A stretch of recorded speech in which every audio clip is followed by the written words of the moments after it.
ஏன்ப்பா அடிச்சுக்கிறீங்க? என்னப்பா ஆச்சு? அண்ணா இவன் ஒரு பொண்ணை ரேப் பண்ணிட்டானே. என்னது ரேப் பண்ணிட்டான்?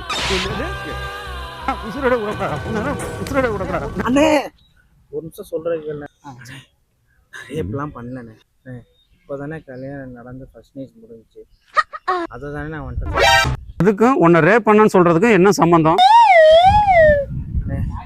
அவன்கிட்டே கேளு. ஏப்பா என்னப்பா சொல்றான் அவன்? அண்ணா இவன் என் ஃப்ரெண்டு. இவனோட ஃபர்ஸ்ட் நைட் கதையை வந்து சொல்லிட்டு இருந்தான். கையை கொடுத்தாலே குழந்தை பிறந்துருங்கிறது தானே நம்பிக்கை. ஆனா இவன் ஃபர்ஸ்ட் நைட்ல முத்தம் கொடுத்து கட்டி பிடிச்சிருக்கான்.